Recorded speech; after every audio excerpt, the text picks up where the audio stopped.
দেখো আমার মা আজ একটা স্পেশাল রান্না করছে, সেটার নাম হচ্ছে ম্যাগি ভাজা।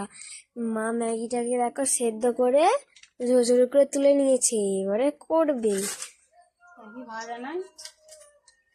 ওটাকে ম্যাগি ভাজাই বলে। তুমি এমন করে করছো, ওটাকে চাউমিন বলে না, ম্যাগি ভাজাই বলে। কড়াই তেলটা দিলে না? তেল ঢেলে দিয়েছি, দেখিনিস? না, হাততেই দেখিনি। আলেক্সা এখন ভিডিওটা করছে।